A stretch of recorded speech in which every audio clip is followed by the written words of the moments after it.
செய்தியலசல் நேயர்களுக்கு அன்பார்ந்த வணக்கங்கள். இன்றைக்கு நம்ம அரங்கத்திற்கு வந்திருக்கும் வேர்ல்டு கராத்தே மாஸ்டர் அசோசியேஷனுடைய தலைவர் பாலமுருகன் அவர்களை தான் சந்திக்க போகிறோம். வணக்கம் சார். வணக்கம் சார். இப்போ நீங்கள் வந்து கராத்தே மாஸ்டர் அசோசியேஷன் வச்சுருக்கீங்க இல்லையா? ஆமாம். இந்த அசோசியேஷன் எப்போ ஆரம்பிச்சிங்க? எந்த நோக்கத்துக்காக இதை ஆரம்பிச்சிங்க? கண்டிப்பாக சார்.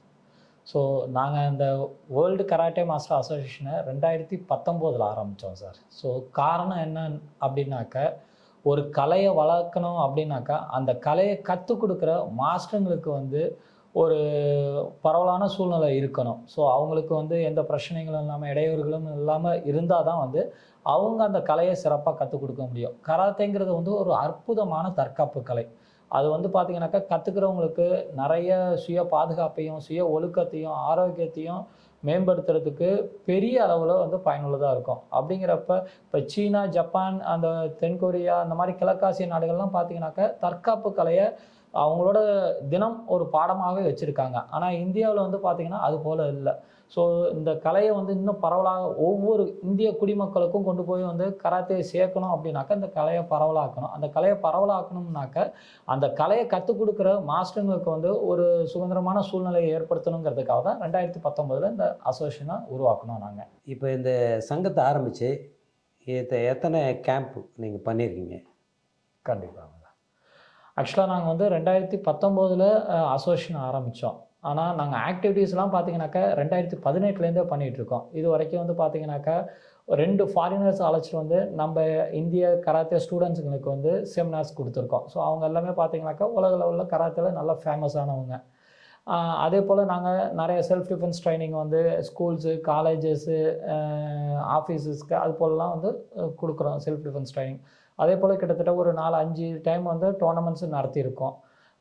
இது இல்லாமல் வந்து பார்த்திங்கனாக்கா அவங்க டாக்டர் தமிழிசை மேடம் வந்து கவர்னராக இருந்தப்போ அவங்கள வரவழைச்சி 2 முறை வந்து எங்கள் கராத்தே மாஸ்டருங்களுக்கு விருது வழங்கி அவங்களுக்கு கௌரவித்தோம். ஸோ அது கௌரவித்ததோட நோக்கம் வந்து அவங்களுக்கு வந்து ஒரு அப்ரிஷியேஷன் கிடைக்கணும், ஒரு அங்கீகாரம் கிடைக்கணும் அப்படிங்கிறதுக்காக பண்ணியிருக்கோம். இப்போ ரீசெண்டாக கூட பார்த்திங்கனாக்கா ஒரு கின்னஸ் வேர்ல்டு ரெக்கார்டு பண்ணோம். கிட்டத்தட்ட வந்து 7000 கராத்தே மாணவர்கள் அதில் பங்கேற்றாங்க. இது வந்து உலகத்திலே முதல் முறை இந்தியாவோட அனைத்து மாநிலத்தில் இருந்தும் மற்ற கண்ட்ரிகளோடும் வந்து கராத்தே ஸ்டூடெண்ட்ஸ் வந்து கேதர் ஆகி பண்ணது. ஸோ இப்போ நாங்கள் அடுத்தது பார்த்திங்கனாக்கா அக்டோபர் 5 கூட ஒரு பெரிய மாபெரும் கின்னஸ் வேர்ல்டு ரெக்கார்டு பண்ணுறதா இருக்கும். இந்த கராத்தே பற்றின விழிப்புணர்வு ஏற்படுத்தணும் அப்படிங்கிறதுக்காக. இந்த வேர்ல்டு ரெக்கார்ட் கொடுக்குறீங்க இல்லையா?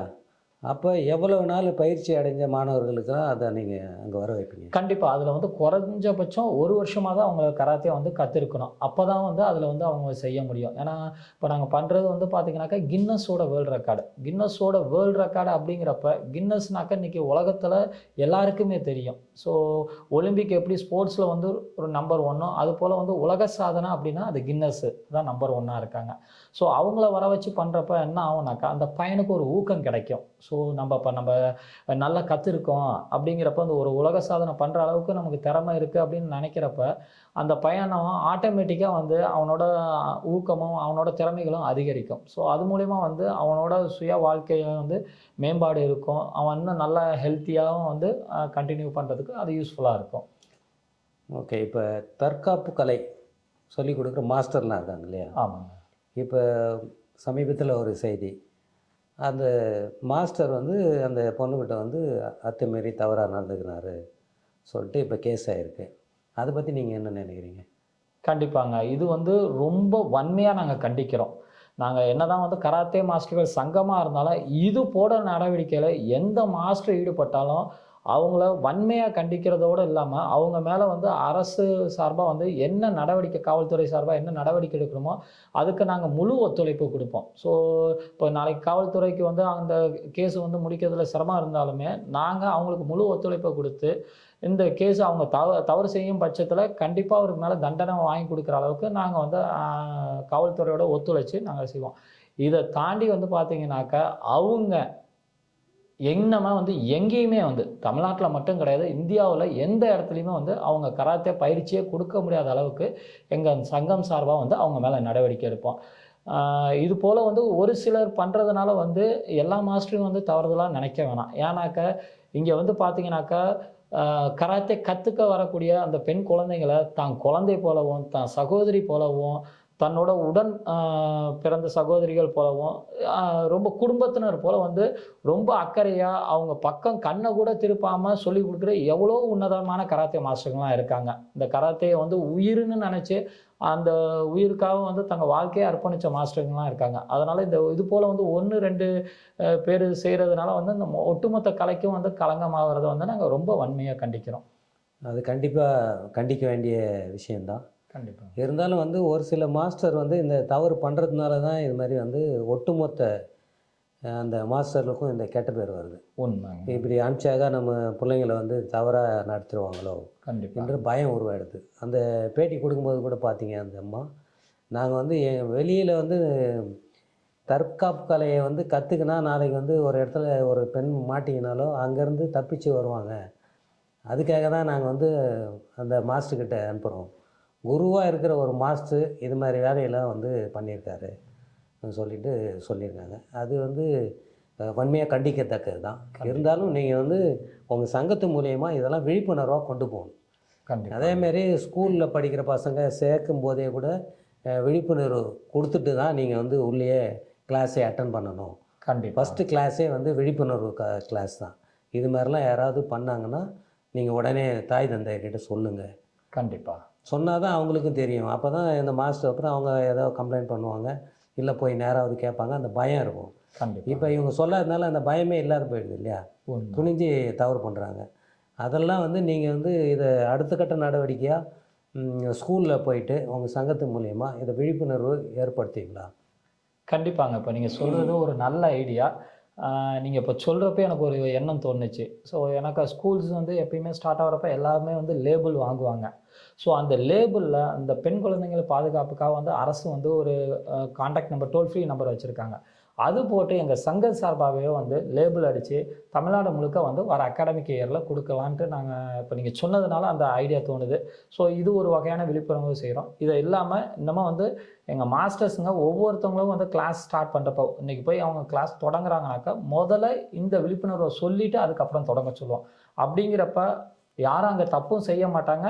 பெண் குழந்தைங்களுக்கும் வந்து அதை பற்றின விழிப்புணர்வு இருக்கும். ஈவன் வந்து குழந்தைகள் வந்து பார்த்தீங்கன்னாக்கா மாஸ்டர் தானே அப்படின்ட்டு அவர் தவறுதலாக பார்க்கத்தாலும் அதை வந்து நீங்கள் வந்து அதை ஏற்றுக்கக்கூடாது.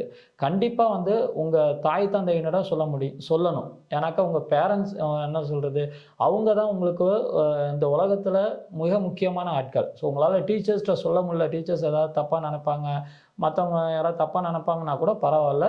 நீங்கள் உங்கள் அம்மா அப்பா கிட்ட கண்டிப்பாக சொல்லணும். ஸோ அவங்க தவறுதலாக நடக்க முயற்சி பண்ணாங்கனாக்கா முதல் டைமே, ஐயோ இது ஃபஸ்ட் டைம் தானே, நம்ம அவர் தெரியாமல் ஏதாவது கைப்பற்றிருக்கோம், அதனால் வந்து நம்ம அந்த மாதிரி நினைக்காம நீங்கள் நேரடியாக வந்து நீங்கள் ஒன்று அந்த மாஸ்டர்கிட்டே சொல்லலாம். என்ன நீங்கள் கை எங்கே படிச்சு தெரியலையா உங்களுக்கு, என்ன நீங்கள் ஒரு மாஸ்டர் தானே அப்படி நீங்கள் நேரடியாகவே கண்டிக்கலாம். ஓகேங்களா? இல்லை உங்களுக்கு கண்டிக்கக்கூடிய அளவுக்கு வந்து உங்களுக்கு இல்லை அந்த மனோபலம் இல்லை அப்படின்னாக்கா தயங்காமல் உங்களோட தாயிட்ட சொல்லுங்கள். ஓகேங்களா? கண்டிப்பாக வந்து உங்கள் தாய் அதுக்கான நடவடிக்கை எடுப்பாங்க. நல்ல விஷயம். சைனாவில் வந்து போதி தர்மர்ன்றார் இல்லையா, அவரு இந்த தற்காப்பு கலையை வந்து ஃபஸ்ட்டு ஆரம்பிச்சிடுறாங்க. அவருக்கு இங்கே தமிழ்நாட்டில் ஆனால் சிலை வைப்பீங்களா நீங்கள்? கண்டிப்பாக சார், நல்ல கேள்வி. நாங்கள் இது சம்மந்தமாக வந்து ரீசெண்டாக கூட வந்து ஒரு ப்ரெஸ் மீட் ஒன்று வச்சுருந்தோம். எனக்கு இன்றைக்கி போதி தர்மரை வந்து பார்த்திங்கனாக்கா கிழக்காசிய நாடுகளில் எல்லாருக்கும் தெரியும். ஸோ போதி தர்மர்னாக்கா போதி அப்படிங்கிற அளவுக்கு. இங்கே வந்து போதி தர்மரா யாருங்க அப்படின்னு கேட்குற அளவுக்கு தான் இருக்குது. ஆனால் அவர் பிறந்தது நம்மளோட இந்தியாவில், அதுவும் தமிழ்நாட்டில். அவர் கிட்டத்தட்ட அவர் 67 வயசு வரைக்கும் அவர் இந்தியாவில் தான் இருந்தார். 67 வயசுக்கு அப்புறம் அவர் சீனா போனார். 67 வயசு வரைக்கும் இங்கே இருந்தவரை வந்து யாருக்கும் தெரியாது. ஆனால் 67 வயசுலேருந்து 80 வயசு வரைக்கும் சீனாவில் இருந்தார். அது மூலிமா பார்த்தீங்கன்னாக்கா உலகம் முழுக்க அவரை தெரியுது. ஸோ அப்படின்னாக்கா நம்மளோட இந்திய தற்காப்பு கலைகளையும் இந்திய மருத்துவ முறைகளையும் அங்கே தேவைப்பட்ட மக்களுக்கு சொல்லி கொடுத்து அவங்கள இன்றைக்கி உலக புகழ்.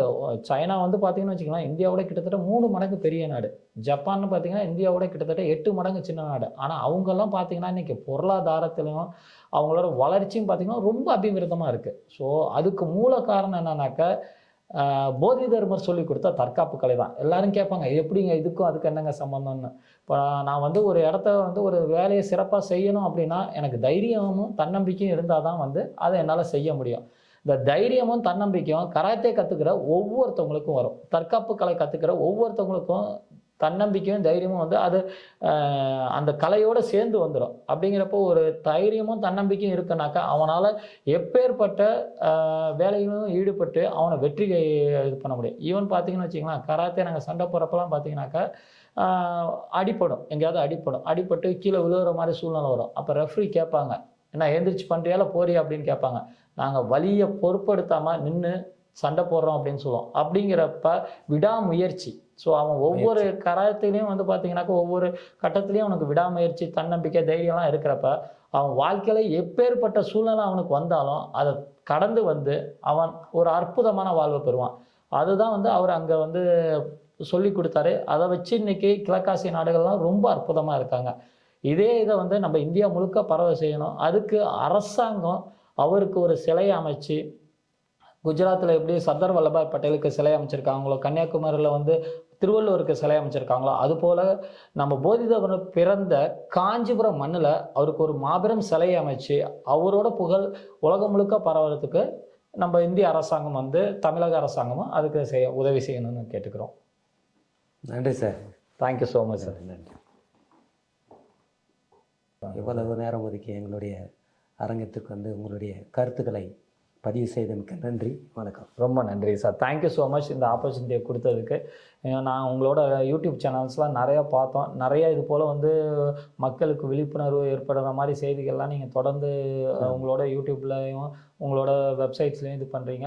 உங்களோட சேவை மென்மேலும் வளர்ந்து நல்ல பெரிய லெவலில் வரதுக்கு எங்களோட மனமார்ந்த வாழ்த்துக்கள். நன்றி சார். நன்றி.